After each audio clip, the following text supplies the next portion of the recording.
Well, hello again, everyone, and welcome to our latest webcast that we're bringing you from Travel Weekly as part of our Roadmap to Recovery series. And I'm delighted to be joined today by the people leading Midcounties Cooperative. So we've got the CEO, Phil Ponsonby, and also fresh into her new role, it's Sara Dunham, who is Chief Officer of Travel and Leisure Services. So welcome to you both. Thank you for joining us. Thank you. So, Sara, you've only been with the business, I think, 4 weeks now. So Right. we'll start with you. Interesting time to join a travel business as well. I know you've come from travel, but to come into a new company, how's it been? It's been really good, and I think it's in the context of coming in virtually. So I haven't actually met Phil yet. So I've done the whole process virtually. I've met the whole team virtually. And I think my first impressions are the thing that is really standing out are the people. And I know wherever you work, it's the people that make the place that you work. But I think the team at Midcounties are incredibly focused and passionate about helping their customers, helping members, and supporting each other. So a huge focus on well-being with colleagues, and really looking forward to the future and hoping that, you know, lockdown restrictions will ease and we'll be able to kickstart the business and get moving again. So I think it's an interesting time to come in with everything that's been going on, but the team have been hugely welcoming, very focused on helping customers, and some good plans in place that as and when we can kickstart the business. Brilliant. Yeah, well, as you say, let's hope that's on its way, this sort of light at the end of the tunnel. And Phil, when you appointed Sara, obviously, you know, we obviously knew Alistair before, and he had that slightly wider role, didn't he? But the role you've got Sara in to do is focus purely on travel and leisure, isn't it? Yeah, I mean, you know, replacing Alistair was always going to be a challenge in terms of big shoes to fill, you know, and we're still talking to Alistair regularly and he's getting on well, but, you know, always it was going to be a huge challenge for us if we wanted to replace him on a like-for-like basis, because he had that wide remit for, you know, other businesses, including childcare and healthcare and funeral services. So we decided that the best thing to do, and this also reflects on our ambition for travel, was rather than to bring someone on a general basis, was actually to focus on the travel area and think more strategically. And so from the outset, we were looking to find someone who could bring a strategic perspective for our travel business and really develop it, you know, for the future, because we've done some great work and Alistair had built up with colleagues some good areas of business with the PTAs and consortium and our retail network, but we really wanted to use this opportunity to think much longer term and to decide how we provide products and services to our members for the longer term. And so it was very much a strategic appointment, and I've been delighted with Sara. She said we've not actually met yet, I've been virtually, which is really bizarre because there's so many interviews and processes, but you know, I wanted to find someone that had industry expertise, that understood the importance of customer and focusing on the customer, but that could think strategically, understood the importance of data, because you know that in the new world, data is so important, and how we use that and how we use insights to develop our thinking. But also, and I think this was the crucial point about the appointment and why we selected Sara, was someone that shared our values. And you know, Sara's already mentioned the importance of people and how we put people at the heart of what we do, and we wanted to find someone that shared that philosophy, and also that brought a broader perspective to our exec team. So given that Sara has got experience outside of the travel industry in sort of FMCG roles, it brought a broader perspective as well, and that was really important to our wider exec team, because our exec are all involved in the running of the wider business. They're not siloed into their respective areas alone, and that's really important. So that was a big part of the appointment. Okay, well, let's just pick up on what you said there, Phil. Phil mentioned you had industry expertise. Let's just briefly look back at that. I mean, a long time with British Airways and looking at, you know, the direct business, the .com, they also British Airways Holidays. And I think some people, when you made the appointment, Phil, some people were like, oh, you bring in this person with a lot of direct to consumer experience, but now looking after travel agents and home workers. So just explain a little bit about what your background and what you're then going to bring then to this new role, Sara. Yeah, sure. So as you say, a lot of the travel experience is BA, but I think my general way of working and the theme that's run throughout my whole career has been really focused on what does the customer need, what are the commercial drivers, and what role do the people play and how can we engage our teams in order to deliver? And therefore, whether it's contact centres, the direct business, marketing, bread, toys, my previous lives, it's always using those themes to identify actually where's the growth opportunity, what's right for the customer, how do we deliver value, and transforming that. So yes, running the agencies are different, but it's still the same concept around what's right for the customer, what role do our people play, and how do we deliver commercial value, and in this case for our members, not necessarily as a PLC. So I think that experience of understanding how different elements of the industry work and being able to piece bits together, because another one of the big pieces of work I led at BA was the growth of BA Holidays as a tour operator, and at Co-op we have Co-op Holidays, our own internal tour op as well, so there's direct synergy there. But the omni-channel piece around thinking about how do different channels link together and work in the interests of the customer. So part of a big part of what I did at BA was bring together contact centres, digital, mobile, and service overall in these areas. And the same will apply in terms of this. It's just, we've got branches as well, which is a fantastic asset, and having a lot of people in there. So I think there are similarities, and it's more the skill sets and the approach that I think I would bring to the organisation. Brilliant. All right, well, that's great. But perhaps you could then both just bring us up to speed with where things are. And obviously this will focus a lot on the pandemic, of course, because we know your shops, certainly your retail network, shut. I know you reopened them last summer for a bit, but obviously everyone's closed at the minute. But we had the roadmap announced by Boris at the end of February, and certainly lots of other people have said that was a bit of a turning point. They started to see certainly a lot more inquiries, not necessarily bookings, but can you tell us where you guys are in terms of what you're seeing from your customers, I guess from the end of February onwards? What's happening? Yeah, so I think it's been fairly consistent from what we've been seeing directly and working with our partners in PTAs and consortium, as Phil mentioned. And we're absolutely seeing that change in interest and behaviour following the roadmap announcement. I think the interesting thing is there's a lot of evidence people want to travel. There's a lot of pent-up demand, and the demand and the bookings that we see are absolutely reacting to the news cycle. So the roadmap announcement, yes, we definitely saw a bounce in inquiries and in bookings for late summer 21. So we are seeing interest convert into sales. But we're also seeing that adapt as different people make announcements. So Cyprus make an announcement, or Portugal, example, we see that coming through. So I think there's definitely pent-up demand that people want to travel. The key thing is going to be working out how can we help and enable customers to travel depending on what government restrictions are. And I think as well, from being a travel agent and running the branches and our virtual contact centre, which is still running, so we're operating as virtual branches, being able to help customers navigate their way through that. And I think anecdotally, we're getting a lot of feedback that that's something customers are really looking for at the moment. So from an agency network, that's a really strong USP from a customer point of view at the moment. And I know you mentioned there that what restrictions are going to be in place, and obviously we're waiting for some more clarification on that on April the 12th. And we've got some agents saying to us, actually, they feel uncomfortable selling anything until they know what these restrictions are going to be. I mean, obviously they're fine to sell further out, but they're actually sort of a little bit hesitant of selling anything too soon until they know whether there's going to be expensive tests still required or vaccination certificates and stuff. So what, are you going full, getting your guys to sell anything, or are you being a little bit more hesitant like some retailers? We're working on the basis of what the customer's asking. So at the moment, we're not proactively outselling, but we're capturing demand that's there, I suppose is how I would frame it. And where customers are nervous, obviously with Co-op Holidays, we've got a very strong promise in terms of refunds, changes that are free, low deposits. So it's really about working with the customer, and where there is concern, giving them the reassurance or the routes where they can book if they're comfortable to, and providing that information. And I think that's something the team learnt during the summer as well. As restrictions change, having the most up-to-date information and being able to advise people. We're not turning away bookings at the moment, and we are going to be absolutely dependent on the restrictions, but it's about really understanding our customers and giving them the service they're looking for.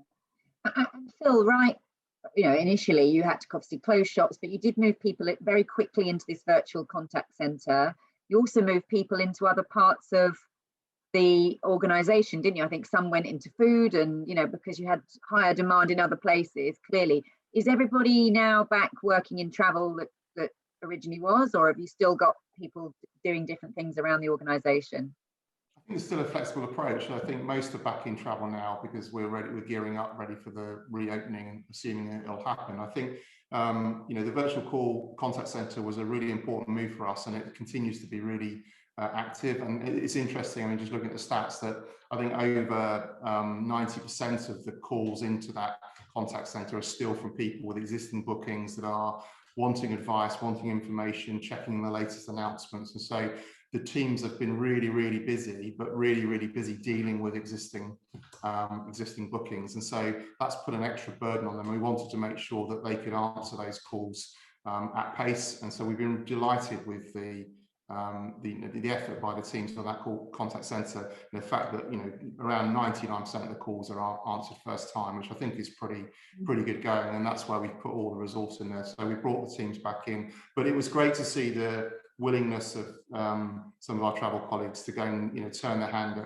at food retailing and other activities, and some of them told some great stories of how much they enjoyed it as well. So, you know, who knows, in the future maybe we'll have a bit more of a flexible approach to our people overall. But no, the teams are back in. We've still got obviously people furloughed as others have done, because we've, you know, not brought everybody back into work right now. But certainly Sara's got the teams geared up to this hopeful reopening on the 12th of April, when we're really going to focus that effort. And are you planning to open your retail network then on April the 12th, or every branch? Are you still at 78 branches, are you? We're still at 78 branches. We're working through scenarios at the moment. Our aspiration is that as soon as non-essential retail can open, we'll open all branches in some format. We're just working through the details, and obviously we'll need to talk to colleagues about the specific arrangements, but that's our aspiration. Okay, and do you anticipate having your virtual contact centre still running though alongside? Because lots of people have said that's actually worked very well, and they might keep that bit on even if they do open up. Yeah, definitely. We'll have the branches open, and we'll have virtual contact centre, because they're not just taking calls, they're also doing video calls, web chat, and that's part of the omni-channel plan going forward, how those channels work together. So it's definitely part of the future plan. Yeah, that reassurance piece, you know, coming to speak to you, Phil, do you think that the Cooperative Society General, that brand, do you think that's going to sort of play quite well in the future, with people look for sort of reassurance and a trusted brand that they want to use? I mean, I talk specifically about travel, but I guess it applies to all your businesses, doesn't it? Yeah, we hope so. I mean, you know, we've been around a long time as an organisation, and I think therefore people, you know, realise that we're here to stay, and that's important. But it's as much about the way you behave, I think, as the reputation that you have and trust, because, you know, there are new organisations that have you know, arrived relatively recently that go about their business in a way that actually you know, we can aspire to, because it is about the way that you act, the way you look after clients, how you respond to their situation. And, you know, we couldn't have asked any more of our teams in terms of the things they've done in the last year to respond to customer situations, to bring them back home from locations, to help them at times of difficulty. And I think that serves us well, and it will continue to serve us well. And I think people will remember that. You know, we, like many of the agencies, have struggled to get refunds and money back from some of the, you know, airlines and tour operators, which is a frustration, because, you know, I know our colleagues desperately want to do the right thing for their customers. But I think more than anything, keeping in contact, keep communicating, being there for them, so not hiding behind emails or websites, and actually having real people to talk to. That for me has been a really important thing. So I think, yes, I think our brand and our longevity and trust will play a big part, but I think more than anything, the way that our travel team have looked after their customers in the last year will be the most important thing going forwards. Yeah, and with that, you mentioned there about refunds. I imagine you're probably still waiting for some.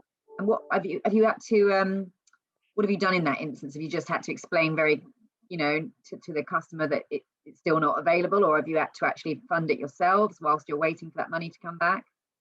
Well, as Sara said, with Co-op Holidays, we gave a 14-day refund return guarantee, and therefore, that's a clear position with Co-op Holidays. But where we're working with other tour operators on a direct basis, what we've said all along is, as soon as we receive the money, we'll pay it back to the customer, and even if that's in part, because obviously sometimes when these things are packaged together, you're waiting for bits to come back from different areas. But we'll pay it back as soon as we receive it. In some situations, we've paid them refunds without having had the money back because we feel it's gone on too long, and therefore we will take the financial liability in that respect. So, a flexible approach, I think, but more than anything, the bit that we've demanded is that we keep talking to our customers, explaining what the situation is, working with them, helping them at every step. And occasionally I get involved in that because I'll get an email from someone. But as I said just now, I think the team have done a brilliant job in keeping in contact with our customers and explaining the situation and helping them every step. And I think that stands us in good stead going forwards. But it's been difficult. I mean, we shouldn't underestimate or overestimate the size of the challenge that we've had in that respect. And as I know most operators have had, we're not alone in that respect. Yeah. And will it affect who you work with going forward? I'm not close enough to make that call. I think I think it's been an unprecedented situation, and I think it's hard to really pick on individual businesses and say you should have done this or you should have done that, because we've all had to face into some pretty challenging times. So I know that we have ongoing conversations with our partners, and we try to understand their issues and problems at the same time. So I think it's not quite as black and white as who's right and who's wrong here. It's just really trying to appreciate and understand the challenges. But I think we all probably ought to learn from the last year and think about going forwards and how we deal with relationships and how we deal with the way we go about payments and those sorts of things. And I think the whole industry will probably, at some point when things are settled down, want to look at that more closely. I don't know what Sara you mean around financial protection and sort of general reform of some of the rules that govern the industry? Yeah, I think so. So you think that this is exposed, that doesn't work as well as it should do, and people then go, but it's unprecedented. But I guess there could be another virus, couldn't there, that comes up? So you think we do need to reform? Well, my experience in working in other business areas is that in these situations, you do need to look hard at what's gone on and think about the consumer and what's fair. And as an industry, if we come together to look at that and find ways to improve that and think about perhaps setting some new standards, that should negate the need for regulatory authority to come in and start imposing things on you. And I think that's the opportunity, really, is to say, well, actually, we don't really want the regulation to come in and impose things on us. We'd be better off to just look back and learn and perhaps think about how we can do things in a different way going forwards that makes that easier for consumers should this happen again. And of course, I'm not as close to travel as others are, but having been through just in the last a year and a half with the Thomas Cook collapse, and then now this as well, you can see how big a situation it is, how difficult it is in these situations to deal with that. But when it comes to customers' money, it's really important that they're put at the heart of what you're doing. Yeah, absolutely. I guess one way to not get stung in future is to sell more of your own co-op holidays, so that you don't, you're controlling your own destiny. So I know that was growing anyway, but is that a focus for the future, Sara, to really grow that part of the business? Yeah, and really driven by member needs. So less than 5% of our members actually trade with the travel area of the business. So I think that's where the opportunity is, to say there's a huge member opportunity. We've got Co-op Holidays. We can make something bespoke for our members, and then more broadly, longer term, into the broader leisure area as well. So yes, it's part of the plan. Okay. I wonder, through all of this, obviously we've seen lots of people having to transition to working from home. We're all talking to each other from home today. Have you seen any movement in sort of applications to your home working division? Have you seen more people wanting to come and work for PTA? I think we've seen PTAs have obviously done reasonably well. Everybody's had a challenge, but their flexibility and their ability to run throughout, I think, has been great, and being able to work with them, and the same with Consortium. We haven't necessarily seen huge new applications, I think, because travel's quite difficult at the moment. So I think I'd be surprised if I saw that. But going forward, I think home working, virtual working, contact centres, supporting branches, how that whole piece evolves, I think will be really interesting, because I think it's fundamentally changed people's expectations, customers as well as colleagues, going forward. Do you mean in how they want to kind of purchase, I guess, at any time of the day? I mean, it's obviously been popular, but you think you can see that becoming... Definitely see that shift, and the interaction of social within that as well. We're seeing a big shift to selling through social, through PTAs have been seeing that as well. So yeah, and I think, you know, and has that been accelerated during the pandemic? We've really seen that change in the last 6 months, I would say. And how have you supported agents through that, who perhaps weren't kind of, I mean, encouraging them to get on every channel and providing them with all sorts of imagery and things, all the right things that get attention, I guess? Yeah, so obviously they're their own, from a PTA point of view, they're their own business, so they do a lot of it themselves. They have their own personal brands, but we've been able to support with marketing materials and offers that are available for them to sell through our agreements, and that's where we've been supporting, and also being able to share best practice in how to use social and that kind of thing. But at the end of the day, a lot of them base their businesses there, so I think they're seeing the benefits of that going forward. I think one of the other things that's been really interesting, and it's developed through this time in the last 6 months, is how the joining together of our consortium and our retail and our PTAs. So, you know, our consortium members bringing forward offers to our retail business or to our PTA network, and all of a sudden everybody working together for the greater good of the collective. And you know, I mean, Alistair's been spearheading some of this with Blue Bay and bringing forward a lot of great opportunities. But I think that represents a really nice opportunity for us long term, because it just shows that, you know, we can provide services using the combination of our different channels and our different areas of business, rather than seeing them as individual silos and running them completely separately. We can start to join them together and use that to our advantage. Yeah, sorry, so just to explain, you're obviously creating your own holiday through Co-op Holidays, but you're saying someone like Alistair, who's got a specialism in certain regions of the world, he'll come with an exclusive deal, will he, that he'll then offer only or exclusively through Midcounties? Is that how it works? Yeah, sorry, Sara, I mean, you might better explain this rather than me, but so no, I mean, just... yeah, so he puts offers together and then almost sells through the consortium and for PTA. As like a distribution channel, but you get it first or exclusively. So yeah, as part of the consortium agreement. Yeah.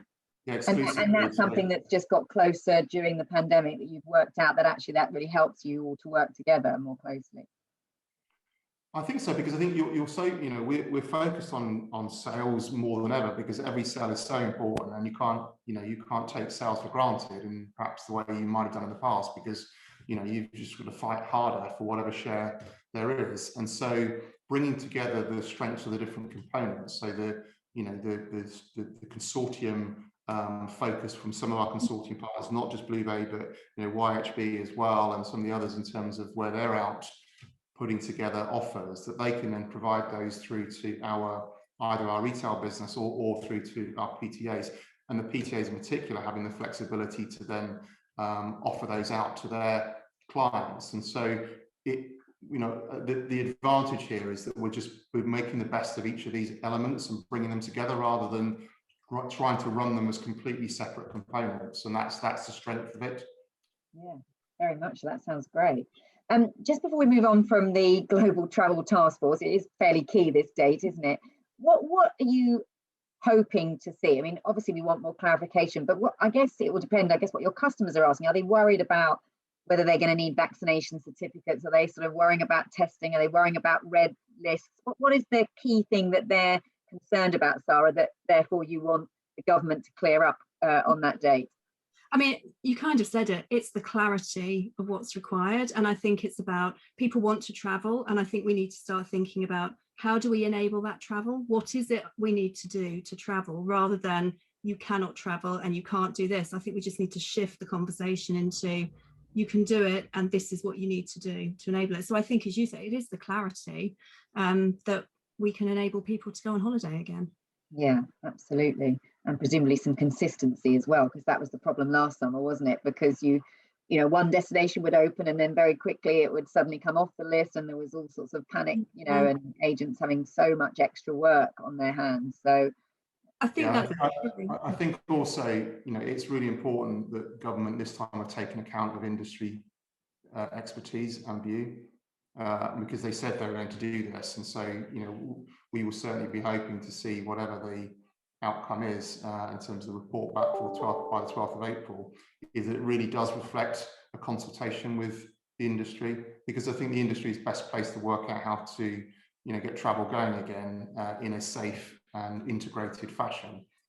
you guys fed into that process at all? Have you been part of that, or any of the discussions with government? I know you've been probably lobbying like everybody has, but not directly, but through ABTA, obviously. You're conscious that ABTA are, so, you know, Alistair, you know, has been talking to us quite a bit about it, and we fed into that process, and not just through Alistair, but obviously our representation on the regional ABTA board as well. So yes, we've certainly fed in through the association, but I think we're hopeful that, you know, and I see this in other areas where the government really do listen to the industry expertise and take account of that in forming their policies. And I'm just, you know, hoping that's what we'll see this time around. It will be more integrated, particularly integrated with the European Union and whatever they're looking to do, rather than a sort of ad hoc, you know, UK government-based policy that's got a sort of whack-a-mole approach to destinations. So, you know, that's what I'm looking for, is that they have listened in this respect, and that we see that in whatever they propose. Yeah, and before we just move on from government, obviously we've been campaigning, haven't we, as an industry, for sector-specific support, which hasn't come. I mean, we've obviously, you mentioned you made use of the furlough scheme. I imagine you've also, you know, taken on some of the grants that have been offered. So do you feel that you've been supported adequately by the government through this, or would you have liked to have, well, of course we'd like to have seen more, but do you think you've been adequately supported?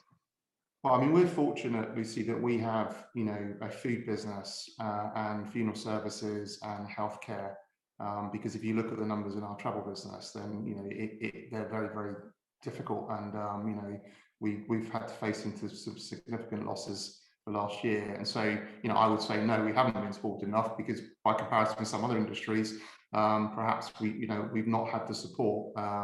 You know, the hospitality sector clearly has had, you know, through VAT reductions, through investment in the Eat Out to Help Out type schemes, there's been quite a lot of investment there. And I think, you know, looking at what some of the devolved powers have done, this, you know, in Scotland or in Northern Ireland, in terms of support directly for travel agents, has probably been greater than what we've seen in England. And so, you know, I'd always say there's more to be done. I think we do welcome what the government have done overall. I think the overall support for business, I have to say, you know, across all of our different areas has been positive. I just think in travel, I don't know whether there's not a clear enough recognition of the difficulties, because I think, you know, we certainly, whereas in other sectors maybe you can furlough colleagues and just take advantage of that, you know, as we all know in travel, you've got people that have got holidays booked, you've got to keep talking to them, as I was describing earlier, and so you can't just furlough people, you've got to keep them employed, and of course you're not selling anything. So that's a big investment for us, and that's reflected in our numbers for last year. Yeah, you can't just hibernate like I think some industries have been able to do. In terms of, I don't know if this is easy to quantify, but, you know, is your business travel-wise a different size to what it was going into the pandemic, in terms of, you know, the number of people working within it, or it's some of the things that you do? Have you had to sort of scale back in any way, or are you sort of similar to where you were and you're just ready to go again, Sara? So as I said, I think we're similar in terms of the internal size. Obviously sales are dramatically different, but we're gearing up to be ready to get motoring again for a similar size business, well, and obviously ultimately to grow it. But in terms of number of people, we've not made any changes. Okay, that's really interesting. And when you say, you know, you want to gear up to grow it, of course everybody does, and it when you have these down times, I guess there's a chance to sort of look at where the opportunities might be. You know, people always say there's opportunities, aren't there, in a crisis. Have you identified any areas that you think actually that's an opportunity for us and we can really push in that direction? So I think, as we said, the membership piece is the obvious place. Less than 5% trade with us in travel. They are already engaged with us as a brand and a society. So therefore, making sure we've got the right proposition and offerings for them is a real opportunity. Why do they not? I mean, I think that's quite a low, 5% is quite a low figure. I don't know whether it is. It seems quite low because they obviously trust you to look after their food or their childcare or whatever it might be. So what's been the barrier previously? Are they just not, you've just not really cross-fertilized the membership before, or you're not offered them the right thing, or where have they been going to get their travel? So my perspective, and Phil will probably add to this, because obviously this is a 4-week view. Yeah, sorry. It's very much, that's right. It's very much that perhaps we haven't been helping them find the deals and the offers that we've got. So there were some pilots done during the summer where that kind of activity started with member rewards. A pilot was done where members collect stamps through food essentially and can then redeem on offers for holidays, so bespoke propositions with holidays, and we're hoping to announce more about that at our AGM in May about where that might go in the future. So I think it is about unlocking the opportunity and actually engaging with members more broadly about travel and understanding what propositions are missing, that maybe they are going off somewhere else and booking, but how can we offer that? Because we obviously sell other people's products, not just the tour operators. We have a very wide proposition, and I think we need to demonstrate the value and articulate that better for our members to enable them to engage and see the benefit from it. And so remind us how many members you have got across the organisation so that we understand the scale of this opportunity for you. Yeah, so there's 700, just over 700,000 members, and interestingly, I mean, so there's two opportunities here. One is converting existing members who don't use our travel business, as Sara said. You know, that's 95% of that 700,000. I mean, one of the reasons for that is clearly location. We've been overly dependent on the retail network, and of course, if there's not a branch in the location, then that's been a barrier. So the more we improve those digital services, as Sara was saying, and those easier access channels through to members living away from our traditional heartland areas, the more we can reach out to them. So we've grown that membership, particularly things like utilities and food and those areas. But also, and this is probably the more interesting stat, is actually only 1 in 5 of our transactions as a business is with our members. So whilst we've got 700,000 members, we've got more people shopping with us in food and utilities who are not members. So our overall strategic aim is to increase the number of customers who are not members to become members, and we want to get that to about 50%, so 1 in 2 of every transactions within the next 5 years, and then to provide, you know, more services to those members and encourage them to shop across more of our business areas. So, and have you got a target? You know, if you say it's less than 5% at the minute that are then transferring to booking travel products, I mean, even if you just increased it to 10%, that'd be quite a lot, wouldn't it, of people buying travel? So what would you like to see, or what's feasible? Well, as Phil says, the 50% is the long-term target that we're aiming for, and I guess my job and why I'm here is to work out how do we get there. No pressure, Sara. All right, okay, and then just you know, in terms of your agents who might be watching this, I mean, certainly when we've been talking to them, they're desperate to sort of get back to their stores and get back to sort of doing face-to-face training. What's the sort of mood amongst your retail staff, your home workers and your consortium members that you feeling? Are people now, you know, I know you've got the customer piece, but in terms of the actual people that, you know, work within the organisation, are they keen to sort of get back into their shops and seeing their customers face to face? Yeah, definitely. And there's definitely a desire to get back. I think there's some cautiousness, if that's a word, around actually what's it going to be like, and certainly from a wellbeing point of view for our retail colleagues, some of them have been off for nearly a year with us, so we're doing a lot of work to think about actually how do we support them coming back into the business. But one of the observations I made, I think right at the beginning, was about the passion to do the right thing for the customer, and I think that's what everybody wants, to get back to some form of normality to be able to do that. And equally, I've met some of the consortium members and PTAs, and they're all in the same boat, cautiously optimistic about what the summer might look like, but keen to be getting back into the routine and helping customers. And what about your legendary conferences? I know you had to hold some virtually, didn't you, in the last year? We've all had to do that, but have they got that to look forward to when the time is right? Because I know that's quite an important thing for some of your teams. Yeah, I would have to be honest and say conferences hasn't been on my induction list so far, but I'm sure as we get back to the business is going again, we're getting back to a sense of normality, and our colleagues are, and our agents are able to progress, then we'll get to those kinds of conversations. I mentioned sort of conferences and fam trips and stuff. It's a big part of being a travel agent, isn't it, to go and sort of see the destination and be able to be inspired and bring that back to their customers. And I know it's very difficult at the moment, but you know, I guess there's a concern that people, I think some agents are thinking, God, will all that normality come back? Will they ever get to go and do these kind of things again? But you're saying that's certainly something you'll look at, you know, when the time's right. Yeah, absolutely. As you say, it's a big part of how can you inspire people to travel if you've not been there and seen it, and be able to enthuse about it. Okay, all right. Well, listen, I think we're out of time, but it's been wonderful to talk to you. I'm sure everyone will be delighted to have met you or seen you properly in this way, Sara. I hope you two get to meet eventually. And we'd love to see you at something very soon. But for now, thank you so much for your time, to Phil and to Sara from Midcounties. Thank you so much. Thank you. Thank you. Thanks.